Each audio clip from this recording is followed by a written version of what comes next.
आज की इस शानदार पार्टी का बिल मेरा ये प्यारा बॉयफ्रेंड आरव भरेगा। ये तुम क्या कह रही हो? मेरे पास इतने पैसे कहाँ हैं? हमारा प्यार तुमने तो कहा था। सच में सोचते हो कि मुझ जैसी लड़की तुम जैसे सड़क छाप डिलीवरी बॉय से प्यार करेगी? मेरी सैंडल की कीमत भी तुम्हारी औकात से ज्यादा है। तुमने सच में सोच लिया था कि तुम मेरे बराबर हो सकते हो? अब भरो ये बिल या फिर यहाँ सबके सामने अपने घुटनों पे बैठकर मुझसे माफी मांगो। सेंट्रल यूनिवर्सिटी की पार्किंग किसी लग्जरी कार के शोरूम जैसी दिखती थी। BMW, ऑडी और मर्सिडीज जैसी गाड़ियां वहां आम बात थीं। यह शहर का सबसे महंगा कॉलेज था, जहां सिर्फ मंत्रियों, बड़े उद्योगपतियों और अरबपतियों के बच्चे पढ़ते थे। उनके लिए कॉलेज पढ़ाई की जगह कम और फैशन शो या अपनी दौलत का दिखावा करने की जगह ज्यादा थी। इन्हीं चमचमाती गाड़ियों के बीच पार्किंग के एक कोने में एक पुरानी सी साइकिल खड़ी रहती थी। ये साइकिल आरव की थी। आरव इस कॉलेज की उस चकाचौंध से बिल्कुल अलग था। वो साधारण और थोड़े पुराने कपड़े पहनता था। वो कॉलेज में किसी अमीर बाप के पैसे पर नहीं बल्कि अपनी 100% स्कॉलरशिप और अपनी दिन रात की मेहनत के दम पर पढ़ रहा था। आरव क्लास का टॉपर था। कॉलेज खत्म होने के बाद जब बाकी अमीर लड़के पार्टियों में जाते, तब आरव अपनी पीठ पर एक बड़ा सा बैग लाद कर शहर की सड़कों पर फूड डिलीवरी का काम करता था। उसकी माँ बहुत बीमार रहती थी और उनके इलाज के लिए आरव को दिन रात एक करना पड़ता था। कॉलेज के बहुत से छात्र आरव के कपड़ों और उसके डिलीवरी बॉय वाले काम का मजाक उड़ाते थे, लेकिन आरव ने कभी पलटकर जवाब नहीं दिया। गरीबी उसकी मजबूरी थी, उसकी पहचान नहीं।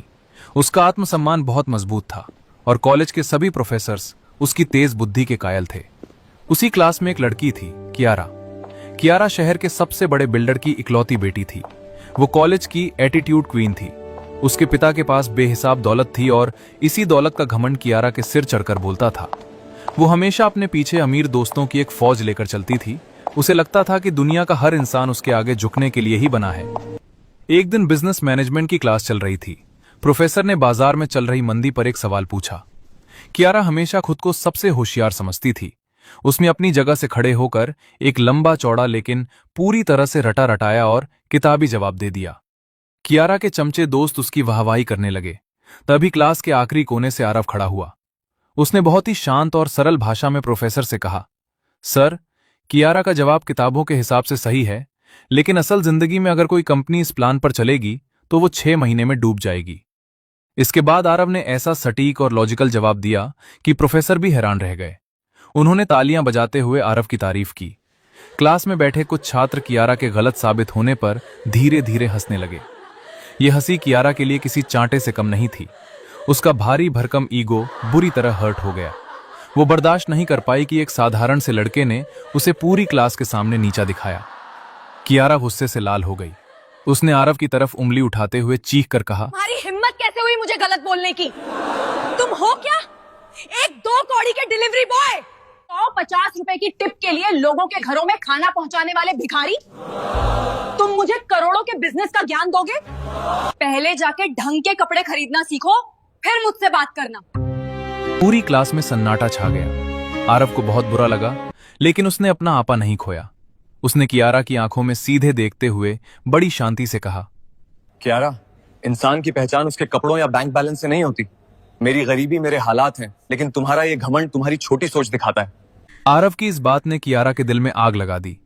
क्लास तो खत्म हो गई, लेकिन कियारा ने अपने दोस्तों के बीच कसम खाई। इस 2 कौड़ी के डिलीवरी बॉय ने मेरी बेइज्जती की है। मैं इसकी जिंदगी ऐसी बर्बाद करूंगी कि ये किसी को मुंह दिखाने लायक नहीं रहेगा। कियारा ने आरव से सीधा लड़ने के बजाय एक बहुत ही गंदा और खौफनाक खेल खेलने का फैसला किया, लव ट्रैप, प्यार का जाल। अगले ही दिन से कियारा का बर्ताव एकदम बदल गया। वो आरव के पास गई और रोने का नाटक करते हुए बोली, आरव, मुझे कल के लिए बहुत अफसोस है। कल मैं अपने घर के किसी टेंशन में थी और मैंने सारा गुस्सा तुम पर निकाल दिया। प्लीज मुझे माफ कर दो। आरव अंदर से बहुत सीधा और सच्चे दिल का लड़का था। उसने कियारा की झूठी आंसुओं पर यकीन कर लिया और उसे माफ कर दिया। इसके बाद कियारा धीरे धीरे आरव से दोस्ती बढ़ाने लगी। वो जानबूझकर उसके साथ लंच करती, उससे नोट्स मांगती और उसके संघर्ष की कहानियां सुनकर झूठी हमदर्दी जताती। आरव जब अपनी बीमार मां के बारे में बताता तो कियारा उसका हाथ पकड़कर कहती, तुम बहुत बहादुर हो आरव, मुझे तुम पे गर्व है। आरव कभी किसी लड़की के इतने करीब नहीं रहा था। कियारा की इस झूठी परवाह और मीठी बातों ने आरव के दिल पर जादू कर दिया। वो कियारा से सच में प्यार करने लगा। वो अपनी डिलीवरी की नौकरी में डबल शिफ्ट करने लगा ताकि थोड़े पैसे बचाकर कियारा को छोटे छोटे गिफ्ट दे सके। Thank you so much. Kiara Aarav के सामने उन गिफ्ट्स को देखकर बहुत खुश होने का नाटक करती, लेकिन पीठ पीछे अपने दोस्तों के साथ मिलकर उन गिफ्ट्स का मजाक उड़ाती और उन्हें डस्टबिन में फेंक देती। आरव इस फरेब से बिल्कुल अनजान था। उसे लग रहा था कि एक अमीर लड़की ने उसके साफ दिल को देखकर उससे प्यार किया है। महीनों बीत गए। कियारा का जाल अब पूरी तरह बिछ चुका था। अब बारी थी आरव को सबसे दर्दनाक चोट देने की। कियारा ने अपने जन्मदिन के बहाने शहर के सबसे आलीशान और महंगे 5 स्टार होटल में एक बहुत बड़ी पार्टी रखी। उसने कॉलेज के सभी अमीर लड़के लड़कियों को बुलाया। उसने आरव पर जोर डाला कि वो भी इस पार्टी में जरूर आए। आरव, आज मैं सबके सामने अनाउंस करूंगी कि तुम मेरे बॉयफ्रेंड हो। तुम्हें मेरे लिए आना ही होगा। कियारा ने फोन पर बड़े ही प्यार से कहा। आरव थोड़े संकोच में था। वो जानता था कि वहां सब बड़े लोग होंगे और उसके पास पहनने के लिए कोई महंगे सूट नहीं है। फिर भी कियारा की खुशी के लिए वो अपनी एक पुरानी लेकिन साफ इस्त्री की हुई शर्ट पहनकर उस 5 स्टार होटल में पहुंच गया। होटल का नजारा किसी महल जैसा था। बड़े बड़े झूमर, मखमली कालीन और शानदार सजावट। वहां मौजूद सभी लड़के लड़कियां ब्रांडेड कपड़ों में थे। आरव को देखकर सब दबी हुई हंसी हंस रहे थे। आरव चुपचाप कियारा के पास जाकर एक कुर्सी पर बैठ गया। उसे वहां बहुत अजीब लग रहा था, लेकिन कियारा का हाथ उसके हाथ में था, इसलिए वो शांत रहा। पार्टी शुरू हुई। कियारा और उसके दोस्तों ने जानबूझकर होटल के मेन्यू से सबसे महंगी चीजें ऑर्डर करनी शुरू कर दी। Imported champagne, Italian dishes, sea food और महंगे डेजर्ट्स। आरव चुपचाप सिर्फ पानी पीता रहा। घंटों तक पार्टी, शोर शराबा और दिखावा चलता रहा। फिर वो पल आया जिसके लिए कियारा ने यह पूरा जाल बिछाया था। डिनर खत्म होने के बाद वेटर एक चमड़े के फोल्डर में बिल लेकर आया। बिल पूरे 4,80,000 रुपए का था। अचानक कियारा ने अपनी वाइन के गिलास पर चम्मच से टिन टिन की आवाज की। पूरे टेबल पर सन्नाटा छा गया। सभी कियारा की तरफ देखने लगे। कियारा ने आरव का हाथ झटके से छोड़ दिया। उसके चेहरे से वो मीठी और प्यार भरी मुस्कान गायब हो गई और उसकी जगह एक बेहद क्रूर और घमंडी हंसी ने ले ली। कियारा ने तेज आवाज में कहा, आज की इस शानदार पार्टी का बिल मेरा ये प्यारा बॉयफ्रेंड आरव भरेगा। टेबल पर एक पल के लिए सन्नाटा छा गया। आरव ने चौंक कर कियारा की तरफ देखा। उसकी धड़कनें तेज हो गईं। कियारा, ये तुम क्या कह रही हो?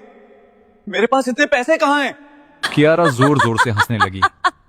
ओह कम ऑन आरव, तुम तो क्लास में बड़े बड़े बिजनेस के लेक्चर दे रहे थे ना, तो आज दिखाओ अपनी हैसियत। या फिर तुम आज भी सिर्फ एक भिखारी डिलीवरी बॉय हो?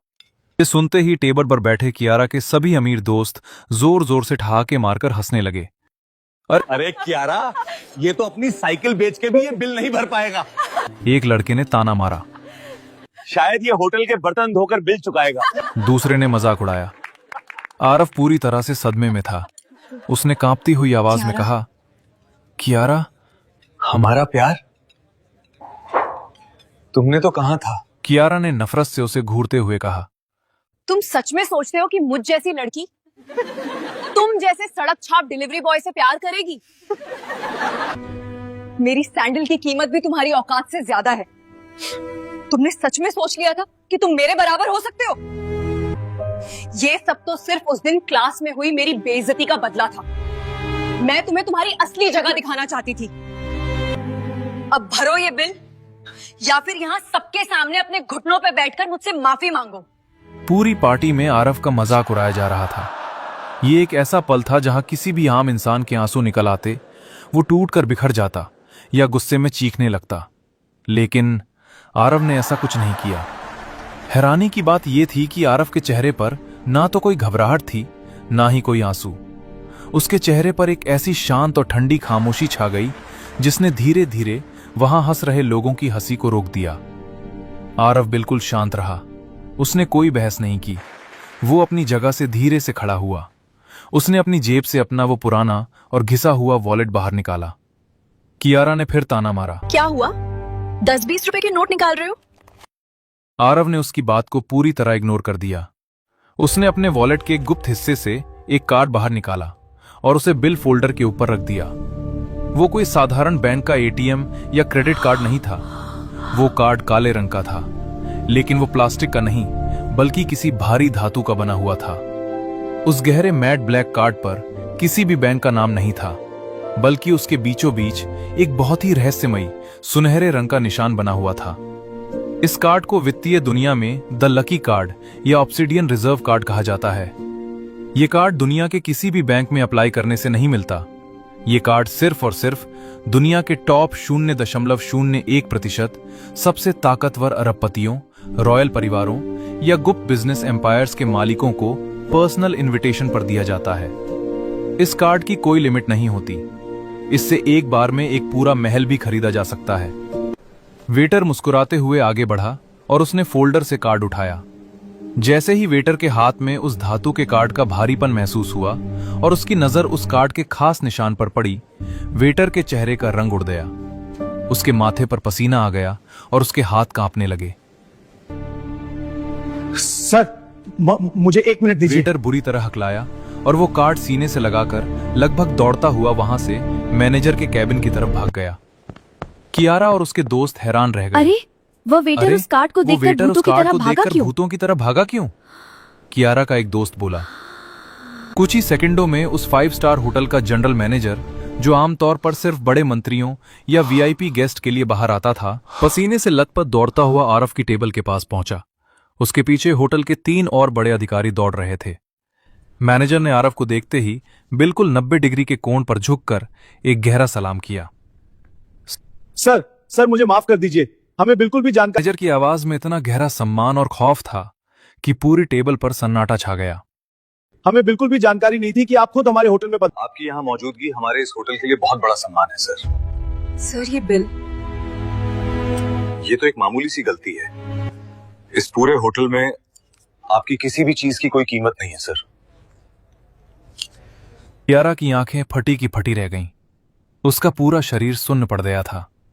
मैनेजर, तुम इस 2 कौड़ी के डिलीवरी बॉय को सर क्यों बोल रहे हो? कियारा चिल्लाई।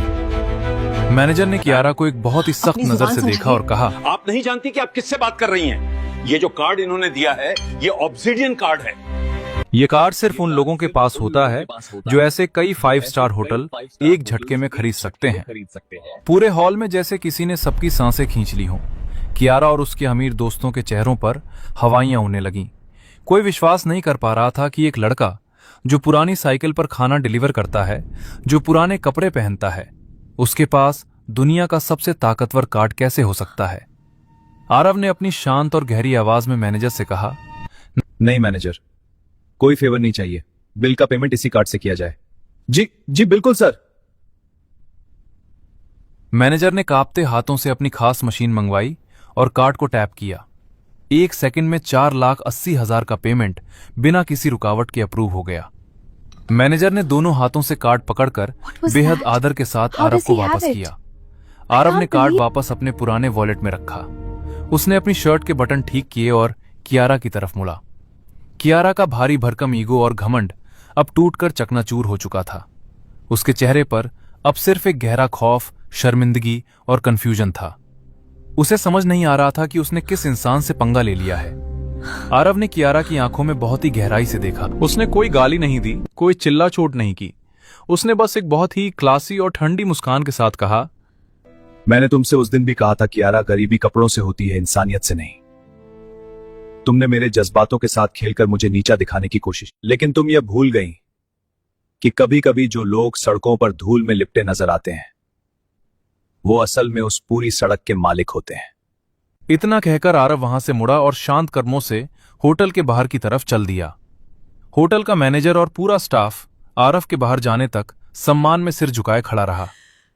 कियारा वहीं अपनी कुर्सी पर धराम से बैठ गई। उसे अपनी गलती का ऐसा पछतावा हो रहा था जिसकी कोई दवा नहीं थी। आरव जैसे ही होटल से बाहर निकला, अंधेरी सड़क के किनारे एक चमचमाती काली रोल्स रॉयस कार आकर रुकी। कार से काले सूट में आदमी बाहर निकला और उसने झुककर आरव के लिए पीछे का दरवाजा खोला। वेलकम बैक यंग मास्टर छोटे मालिक। आपके पिताजी आपका बहुत बेसब्री से इंतजार कर रहे हैं। आपका जमीनी हकीकत जानने का जो वक्त था वह अब पूरा हो चुका है। आरव ने हल्की सी मुस्कान के साथ कार में कदम रखा। कार का दरवाजा बंद हुआ और वो शानदार गाड़ी रात के अंधेरे में गायब हो गई। आरव असल में कौन था? क्या वो किसी अंडरकवर अरबपति का इकलौता वारिस था जो दुनिया की हकीकत जानने के लिए गरीब बनकर जी रहा था, या फिर इस कार्ड के पीछे कोई और ही बड़ा रहस्य छिपा था? ये राज उस रात के अंधेरे में ही दफन रह गया। लेकिन इन सब